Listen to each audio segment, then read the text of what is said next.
There's an ancient-ish relic said to be out here in Antarctica. One said to solve the most troubling issues of the modern day. This problem to be solved is not knowing what Linux distro to use. Seriously, there's so many people out here just caught up on this one thing. And then there's just this random rock out here that just tells you the perfect Linux distro? This could do so much good for the world, excluding all the other things that could do even more good for the world. And I'm going to go find it. So assuming we're all ages 8 and up, we all know what's happened to Windows over the years. Microsoft made a couple of Windows OSs that don't matter, /j, then made Windows 7, the perfect godsend of an OS that simply just worked. In Microsoft's own words, Windows 7 was your own computer, just simplified. Then Windows 10 came around and screwed everything up. It had less customization options, it looked flat and boring, but most of all, it had ads? And people were calling it spyware? And Microsoft won't let me just not set up OneDrive. So Windows 10, you know, quite the step down. I mean, it's functional, and it's not like I had any super major issues running it after Windows 7 support ended, but it just didn't feel as well put together as 7. It felt like the same, but worse. Suddenly, this felt like Microsoft's computer, not my computer. Then Windows 11 came in and oh my god, it's a mess. Oh god, why? There's invasive AI everywhere, there's more ads, the customization is even worse, they made the taskbar icky, why? Ew. Yet again, Windows 11 is Windows 10, but worse. Which is funny, because Windows 10 is also Windows 7, but worse. Again. So here I am, realizing this, when suddenly the news comes out that Microsoft, in Windows 11, wants to screenshot your computer repeatedly and process it with AI so you can ask AI what you did 10 minutes ago? What? Why would I even want this? And more importantly, why should I trust Mr. I put ads in the start menu, Microsoft, to keep their word that this won't be used to track my data? Trust that they won't start looking at all the precious screenshots of my desktop that they now have in the future. Windows 10, and especially 11, are practically free for a reason after all. So finally, I decided, it's time to switch to that funny Ubuntu thing that I had used for a couple months as a kid once a decade ago. I had to use Linux. So it turns out Linux is more than just Ubuntu, so the question is, which distro do I choose? There's just plain Ubuntu, but the company that owns that feels a little Microsoft-y, even if they are miles better still. Well, Linux Mint exists. I'll just use that and, oh, it doesn't support DRM leasing, which allows VR to be done on Linux. Okay. Well, how about KDE Neon? That's developed by KDE, which has made a lot of great software, one of which being my main art program, Krita. KDE Plasma looks like a great desktop too, seems customizable enough, supports VR also. And so, as soon as I got a USB drive and a new SSD, I excitedly downloaded KDE Neon and installed it to my computer and whoa! Everything actually feels smooth. The install is easy and oh my god, YouTube loads so much faster now? And a week later YouTube realized I was using an ad block and slowed itself down again. Okay. Regardless, something about Linux just clicked with me. Even though I had no idea what I was doing and chose a kind of bad beginner distro, I was excited to use Linux. I had been enlightened, and now I'm going to enlighten you on Linux. Or rather just yap at you about for insert video length here without enlightening anyone on anything. That too. I'm actually realizing now that I have no idea where to even begin with talking about Linux, honestly. There's just so much to talk about. I suppose I'll just start with one of my favorite aspects of Linux then, the customization. Linux can be quite literally anything you want to be. Most Linux distros not only allow customization and theming, they actively encourage it. Linux Mint has an app right there literally called Themes. KDE Plasma has a massive list of things that you can change from a GUI, or GUI if you're a nerd, options menu. And if you don't like the customization options of one desktop, just install another on top of your current OS, no big deal. Okay, well, maybe don't do that. Things can get messy very quick, but the point is, Linux just lets you do these things without any resistance. It's your computer. You should have control over it. KDE Plasma is my daily driver, main desktop environment because of this, by the way. All of the customization and the ease of it, at least to my knowledge, is unrivaled by any other Linux desktop. You want your desktop to look like Windows 7? You want it to look like a different Linux distro as a whole? You want it to look like an OS from hell? You can do all that! Or, you know, you could just keep the default theme and use that like a normal person. Of course, though, theming isn't all that goes into a good OS. I mean, yeah, it's really nice to have and it's a lot of fun, It makes me wonder why Windows ever dialed back the customization. I mean, come on! It's not like Windows ever had that robust of customization built in to begin with. Why are you restricting it even more? Okay, I got off track there for a moment. The point is, theming is not an essential part of an OS, even if it is fun. The functionality should define the OS and the desktop. And trust me, Linux is so functional that it doesn't really stand out all that much, honestly, because that's just how an OS should be. It's so cold out here. What gives? It's only the Wait, is that? Hey! Why are you out here? What? Why are you out here? Trying to freeze yourself to death? Ugh. It doesn't matter. Your brain wasn't there to begin with. I'm looking for something now. Go leave me alone. Oh, okay. Have your ears frozen off or something? I said don't follow me. I'm not. I'm just looking for something. It's in this direction. Wait a minute. Are you looking for the perfect Linux distro too? What? No, of course not. I'm not whatever you are. I'm just looking for a different thing over in this direction. Oh, okay. Could you at least split off from me a little? It seems like Linux still, among some people, has the reputation of being very underdeveloped as an actually usable by the average person OS that can run modern programs and not completely break every update. And while I'm not gonna say this reputation comes out of nowhere, I am gonna say that there are plenty of distros in current day that are more than capable of matching up to Windows, that are perfectly stable and beginner friendly. It's hard to really have much to say on this front because these Linux distros and desktops just kinda work as you'd expect them to. It doesn't feel like it's anything special outside of the fact that it's free and open source. Oh yeah, this is all free and open source. See, while on the surface, which is what 90% of people actually care about, Linux, assuming you've chosen not Arch, or in other words, assuming you've chosen something beginner-friendly, seems like a perfectly fine and capable OS. Not much better or worse than Windows, which it is, don't get me wrong, but there is one very big distinction from Windows. Linux is free. And yes, while Windows is basically free in the current day, Linux doesn't shove ads in your face, or track your data to make up for that loss of money. And it's open source, meaning anyone can contribute or look at the code. I haven't done that because I'm not smart enough to, but I'm just saying other people can and have. One big problem many people have with Linux's functionality, however, is app support. I so badly want to call them programs, but the norm now is to call them apps because mobile first design or whatever, so whatever. Honestly, I lucked out with the programs I use. I never had any money for these $2 million per month programs to begin with, and I was too scared of viruses to pirate, so younger me, even on Windows, had to find free alternatives. Yes, I suppose I could have asked for some of these programs for my birthday, but just think for a moment. How much of a weirdo would I have come off as asking for a video game every birthday for years and years up until one specific year where I ask for a video editing software that costs way more than a video game? Anyways, point is, most software I use is already foss and designed with Linux in mind without me even knowing. However, just because some software isn't officially supported on Linux doesn't mean you can't force it to run still.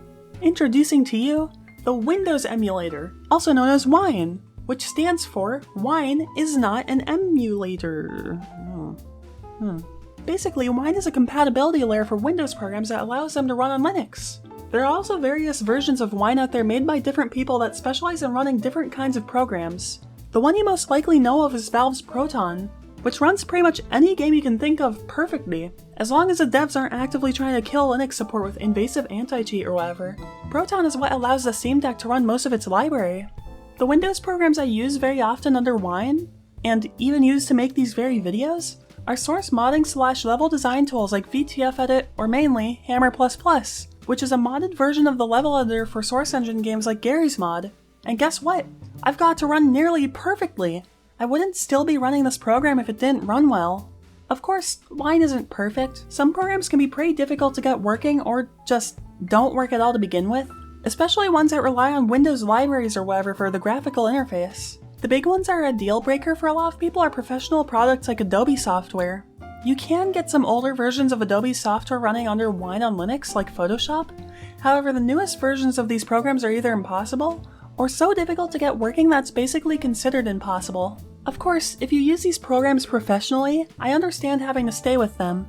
However, if there are more so hobby things for you, and you're interested in Linux at all, I encourage you to look for some free open source alternatives.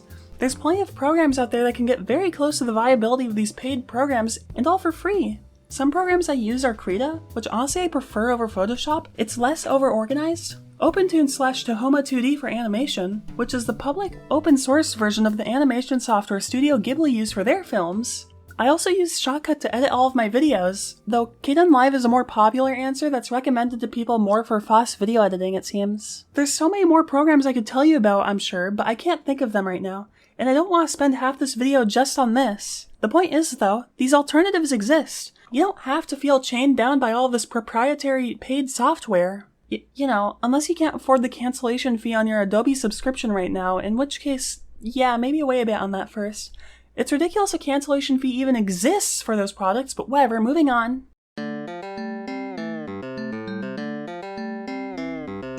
Wow, look, Antarctica, so free, so open, remind you of something, anything, Coulson? The Antarctic. Oh, it's just like GNU and Linux, yes, not just one, it's Linux and GNU. Look at the snow, it can be all renew, all molded into something, a new remix. It's just a bunch of snow. Oh, come on, it's more than just plain snow. Why are you so against everything? Just like a broken bike, I don't know, wait, hold on. Was I saying something? No, you weren't saying something. Now shut up. Linux, it can bring freedom and choice to all systems, just like the snowy wasteland. No walls, no roads to guide this home run. Come on, now I see the end. This mountain's where it's said to be. This stone Linux, it can bring freedom and choice to everyone in PC. Oh, it's just like GNU and Linux, yes, not just one, it's Linux and GNU. Look at the snow, it can all be renewed, all molded into something, a new remix. Now, let's go on and find the perfect distro.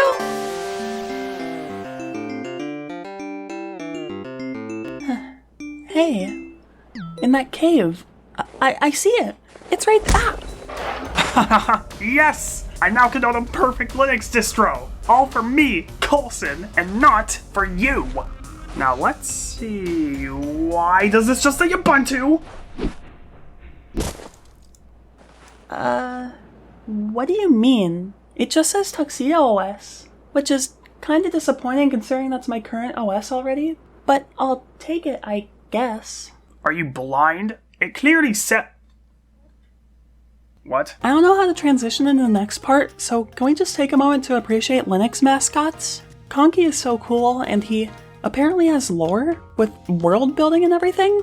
Xenia, my beloved, whose creator made transfem after seeing someone interpret her design as being a woman in fan art of the, at the time, very obscure and unknown character. And Tux, who, okay, he's kinda just a little ugly if I'm being honest, but that's okay, Tux my beloved regardless.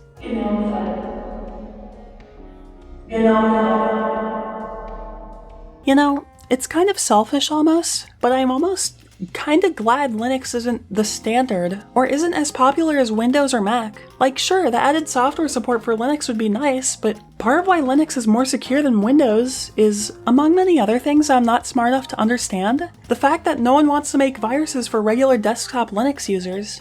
Of course, this isn't to say that Linux is incapable of getting viruses.